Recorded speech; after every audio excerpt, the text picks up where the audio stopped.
السلام عليكم ورحمة الله وبركاته. مرحبا بكم في الجزء الثالث من طريقة عمل البلوفر. في الجزء ده هنتعلم ازاي نعمل الكم، بس عشان نبتدي نعمل الكم لازم الأول نعرف ازاي ننقل الغرز بتاعتنا بالتقسيمة بتاعتهم من الإبرة اللي احنا شغالين بيها لخيط خارجي، وبعد كده نبتدي نشتغل كل سيكشن لوحده. والسيكشن اللي هشتغله زي ما قلت في الأول هو الكم ده. فإلى هناك المفروض ان احنا كنا هنعرف ازاي ننقل الغرز من على الابرة الدائرية دي لفتلة خارجية علشان نبتدي نعمل كل سيكشن لوحده، الكمام لوحدها وجسم البلوفر لوحده. بس اللي حصل ان بعد ما سجلت الفيديو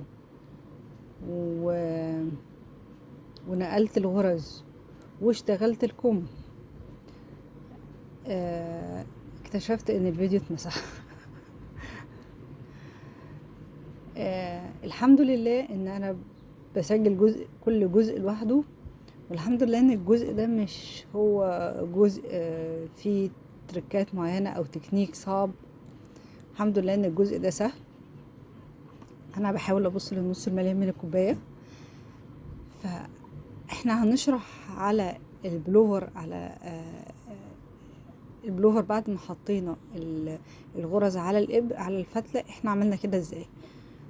فمعلش هنشغل الخيال، جزء من الخيال، موضوع مش غريب او مش معقد قوي.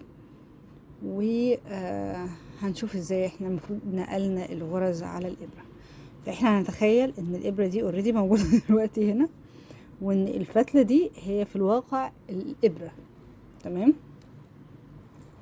احنا بنجيب ابرة خياطة اللي هي بتاعة التريكو، وبنجيب فتلة من البواقي الخيط اللي كان عندنا.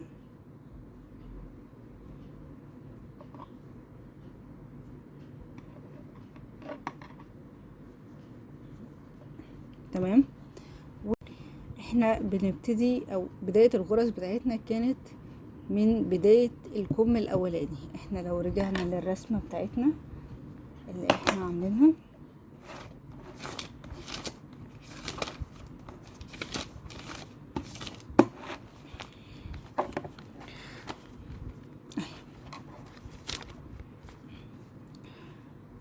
احنا دلوقتي كان البداية عندنا من هنا، من عند بداية الكم الاولاني.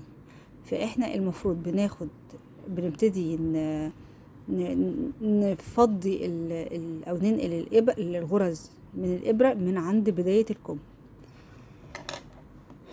فايه دي هنا المفروض ان ده كده، دي بداية الكم. المفروض ان احنا لو افترضنا دي المفروض ان هي ابرة التريكو اللي هي الدائرية اللي احنا بنشتغل عليها. فاحنا ابتدينا من هنا، بنجيب الابرة بتاعتنا اللي احنا اوريدي حاطين فيها الخيط، وبننقل الغرز من الابرة الدائرية لحد ما نوصل لاخر غرز الكم اللي هي المفروض ان هي هنا. فبننقل الغرز بتاعه الكم الاولاني وعلى الخيط، ونلضم الخيط كويس، بس نسيب براح في الخيط، ما نخليهوش مشدود قوي من ناحيه عشان احنا هنقيس، ومن ناحيه تانية عشان ما يتقطعش مننا واحنا بنشيله. فبعد ما احنا نقلنا الكم الاولاني وطلعنا الابره منه واكتفينا ان هو حاطينه في الخيط، بننسى الكم الاولاني خالص، وبنبتدي عند جسم البلوفر اللي هو بيبقى دلوقتي الجزء الخاص بمقدمة البلوفر، صدر البلوفر.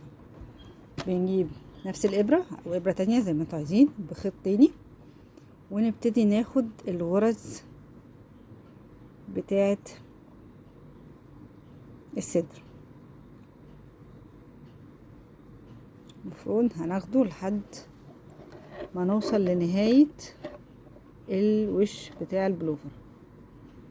طيب هل هنلضم دلوقتي الخيط؟ لا، مش هنلضم الخيط، احنا هنسيب مساحة كبيرة من الخيط من غير ما نلضمها، والجزء اللي هو الخيط اللي احنا هنعمله عشان الجسم بتاع البلوفر نخليه كبير جدا قد البلوفر وش وظهر مثلا 1.5 مرة، لان احنا هننقل الوش والظهر مع بعضيهم في نفس الخيط. فاحنا لما هنخلص الصدر مش هنلضم الخيط، هنسيب الخيط واسع غير ملضوم، مش هنربطه مع بعضيه، هنسيبه كده وبعدين نركن الخيط ده. المفروض ان بعد كده هنعمل الكم التاني اللي انا اوريدي اشتغلته. هنعمل الكم التاني وهننقله على خيط تاني بنفس الطريقة الغرز بتاعتهم، وبعدين هنربطه. نيجي عند ظهر البلوفر. احنا دلوقتي المفروض ان الخيط بتاع صدر البلوفر لسه فيه باقي كتير منه وما ما ربطناهوش مع بعض، فبناخده الابرة دي وبندخلها في غرز ظهر البلوفر. تمام، الغرز كلها لحد ما بنوصل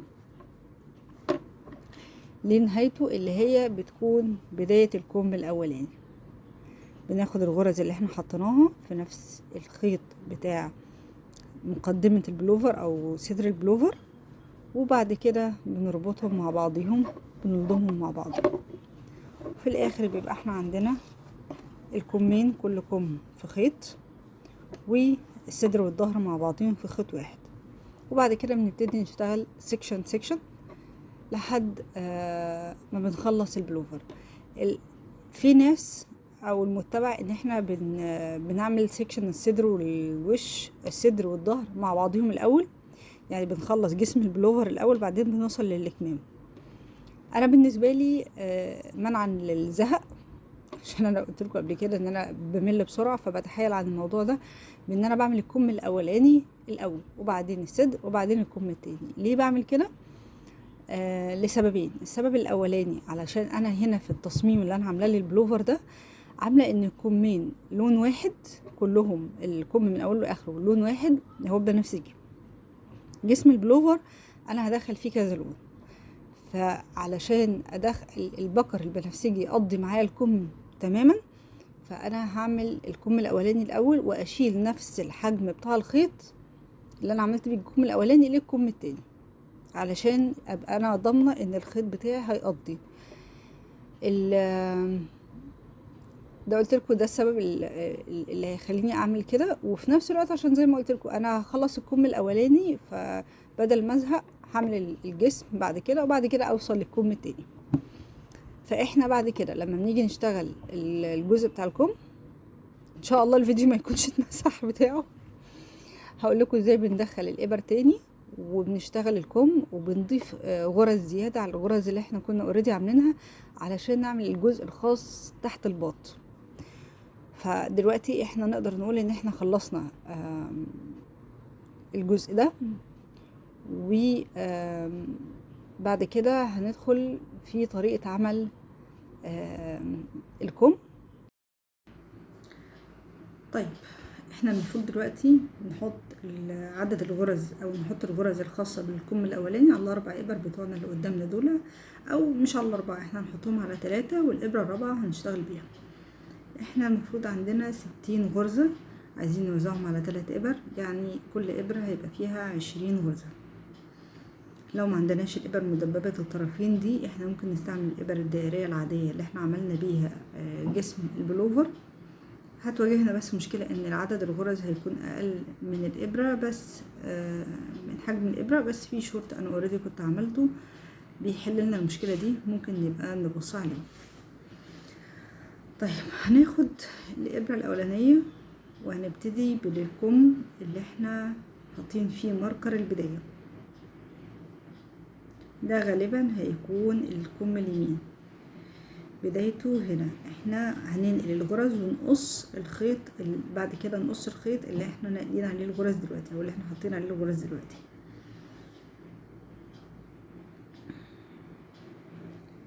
المفروض زي ما قلت كل ابره يبقى عليها 20 غرزه، بس الترتيب الكلام ده دلوقتي احنا هننقل الغرز، وبعد كده نبقى نفنطهم براحتنا على الإبر بالطريقة اللي احنا نلاقيها مظبوطة عليهم.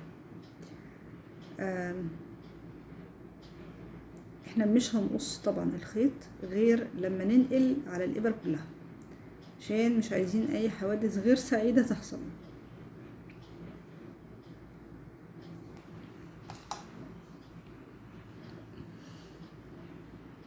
نخلي بالنا واحنا بننقل الغرز ان الابرة ما تدخلش في الخيط اللي احنا نقلين عليه الغرز، او تدخل في نص الخيط بتاعنا، نص الغرزة ننقلها. نركز واحنا بننقلها.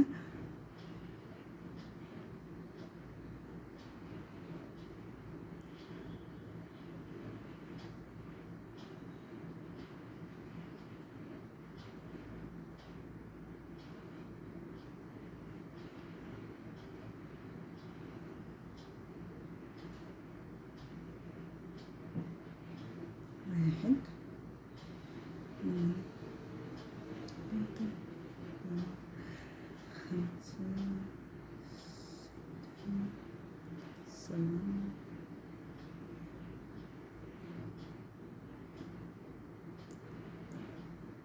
عشرة.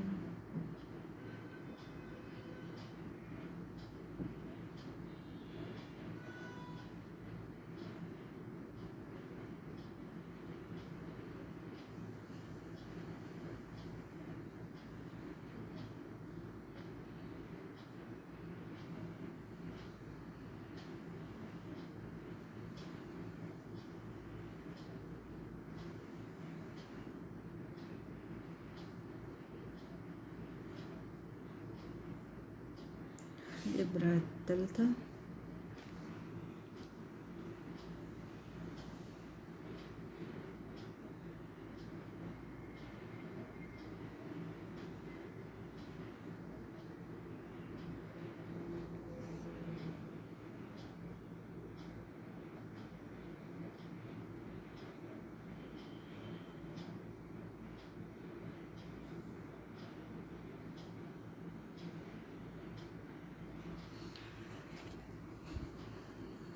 خلوا المقص جاهز جنبيكم عشان اول ما نخلص نقص الخيط.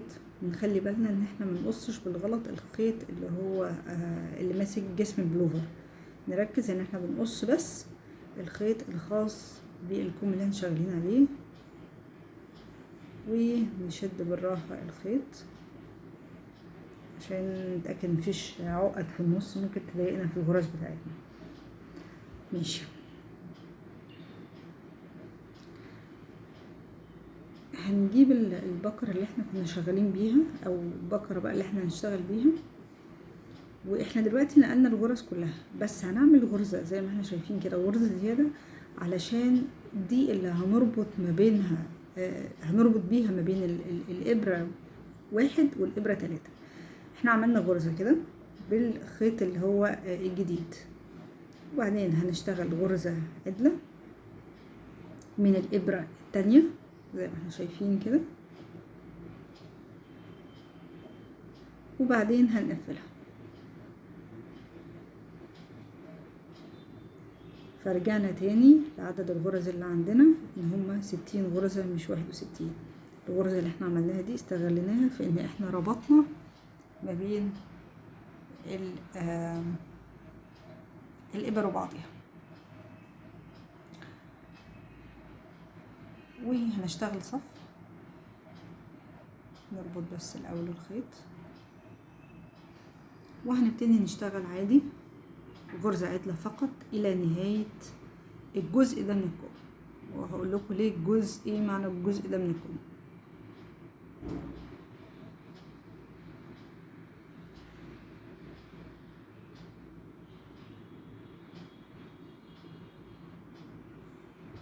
خلي بالكم ان احنا بنشتغل غرزة عدلة، لكن احنا في ظهر البلوفر كأننا بنشتغل غرزة مقلوبة، او في الجزء الداخلي من البلوفر هنلاقي ان الغرز مقلوبة.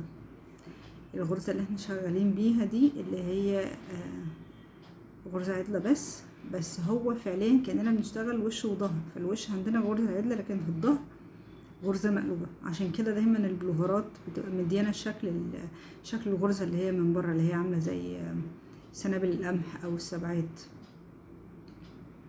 اللي اسمها ستوكونيت ستيتش، اعتقد ستوكونيت ستيتش. طيب احنا دلوقتي اشتغلنا، وزعنا الغرز على الابرة، كل ابرة فيها 20 غرزة، وعندنا البداية حاطين فيها الماركر ده عشان واحنا شغالين. هي البداية بتبقى باينة لان هي لناحية الابط من تحت، بس هو عشان احنا واحنا شغالين نبقى عندنا سهل ان احنا نلاحظ، فاحنا عشان كده حاطين الماركر ده عشان احنا شغالين نبقى عارفين احنا ابتدينا فين، احنا في الصف الكام، علشان احنا لازم زي ما قلت قبل كده ان احنا نكتب كل حاجة. طيب احنا دلوقتي هنشتغل الكم بتاعنا، بيبقى نرسمه بقى بشكل اكثر توضيحا. الكوع بقية الكم، وبعدين الحتة اللي تحت اللي هي كأنها الاستيك اللي بيبقى عند المعصم. فهناخد المقاس ده الكم كله، وهناخد المقاس بتاع المعصم حتة صغيرة في الاخر. ممكن نقيس دلوقتي، وممكن برضو نستنى واحنا ماشيين نشوف هنوقفها فين، هنوقف الطول فين. اهم حاجة زي ما قلت كتير ان احنا نكتب احنا عملنا كام صف علشان الكمين يبقوا قد بعضيهم بالظبط. فاحنا المفروض عملنا صف اوريدي بعد ما رجعنا الغرز على الابر عملنا صف، فاحنا بنكتب واحد او صف واحد زي ما كل واحد بيبقى عايز يكتب. المهم ندون ونكتب بالظبط احنا ماشيين كام صف وكام صف مثلا اللي هو في الكم كله، وبعدين نيجي بقى في الحته الاخرانيه هنقول احنا برضو وصلنا لكام صف. فنبتدي، ولما نخلص طول الكم اللي احنا عايزينه نيجي نعمل الاستيك بتاع الكم. وبالتوفيق. احنا كده المفروض خلصنا طول دراع البلوفر. واحنا لما بنقيس من تحت الباط لحد المعصم بتاعنا او بداية الكف، بس بنقيس واحنا تانيين دراعنا عشان يبقى نتأكد ان الطول مظبوط. المفروض ان احنا عندنا دلوقتي في كل ابرة 20 غرزة، فعشان نعمل الجزء بتاع المعصم لازم نقلل الغرز الاول. فبنقلل الغرز، بنعمل صف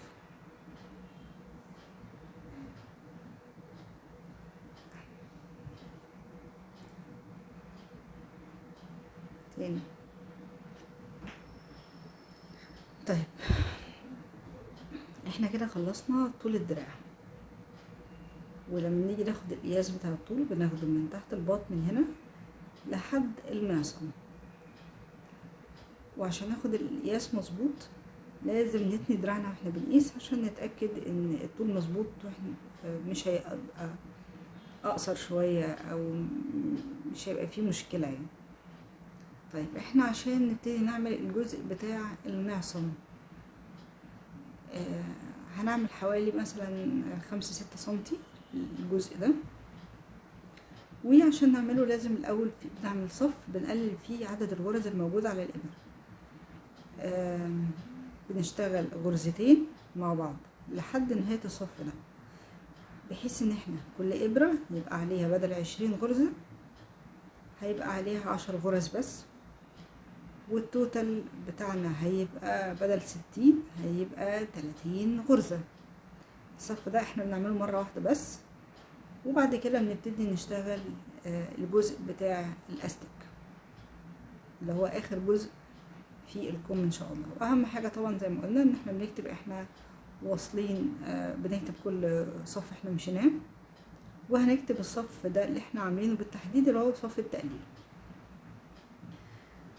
زي ما قلت احنا دلوقتي هنشتغل كل غرزتين مع بعض.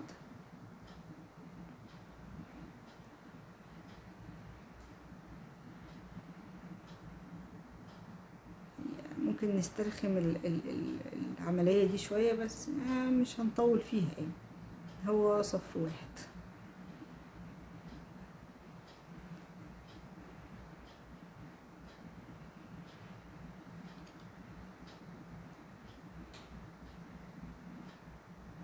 طيب احنا كده خلصنا. المفروض معانا دلوقتي 10 غرز على كل ابرة، واللي احنا هنشتغله دلوقتي ان احنا هنشتغل غرزة عدلة غرزة مقلوبة لطول لنهاية الطول بتاع المعصم اللي احنا محددينه لنفسنا.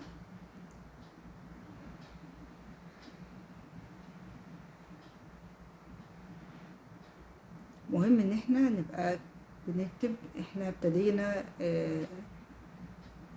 الجزء ده من مثلا الصف الكام، من الصف 70 60. طبعا طول الدراع وطول المعصم ده بيتفاوت على حسب كل واحد، واحنا عايزين يعني مثلا انا عايزاه بطول معين. احنا الموضوع يعني ايه خاص بكل مقاس، لان طبعا اجسامنا مختلفة عن بعضها. والفيديوهات دي كلها بتاعت البلوفر يعني مش شرط نعمل نفس المقاسات، او ممكن يكون المقاس اللي انا عاملاه ستاندرد شويه، لكن ده يتوقف على حسب كل واحد فينا مقاسه عامل ازاي. في ناس ممكن دراعها تكون اطول شويه اقصر شويه، طولها طبعا مختلف. في حد ممكن يبقى عايز يعمل البلوفر قصير، عايز يعمله طويل. فالفيديوهات دي كلها انا عامله بلوفر ستاندرد ينفع لاي جسم واحده يعني، لكن الموضوع ده بيختلف على حسب احنا عايزين يعني كل واحد عايزه عامل ازاي. فانتوا خدوا الفيديوهات دي كجايد لاين. انا هعمل دلوقتي 6 سنتي المعصم. فنخلص احنا خلاص بنقفل البلوفر. المفروض خلصنا بنقفل كم البلوفر. فاحنا دلوقتي هنبتدي نقفل. احنا هنقفل الغرزة العدلة عدلة والغرزة المقلوبة مقلوبة، علشان يبقى شكله من نهاية الكم شكل متناسق، ما يبقاش مترهل، يبقى تحس ان هو ليه بوننج او ليه يسموها ايه مستقيم. احنا اشتغلنا الغرزة العدلة عدلة، وبعدين هنشتغل المقلوبة، وبعدين هنقفل الغرزة دي واحنا حاطين الخيط لجوه. تمام. بعد كده المفروض نشتغل غرزة عدلة، هنشتغل الغرزة عدلة وهنقفل الغرزة والخيط لبره زي ما بنشتغل واحنا بنعمل غرزة عدلة. نيجي نقفلها، نشتغل الاول غرزة مقلوبة ونقفلها وهي الغرزة مقلوبة. احنا خلاص بنقفل الكم، وبالتالي بنقفل الجزء ده من الفيديو، والقسم الجزء ده من البلوفر اللي هو الجزء الثالث. وفي حركة انا بعملها لما باجي اقفل الكم، بقفل الكم بعمل بوجد غرزة تانية في جوه البلوفر، في جوه الكم من الغرز اللي احنا قفلناها اوريدي، علشان يبقى نهاية الكم كله ماشي مع بعضه دائري.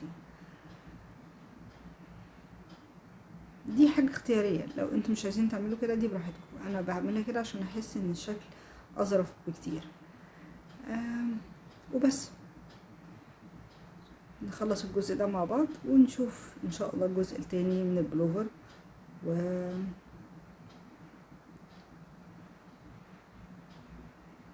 بالتوفيق.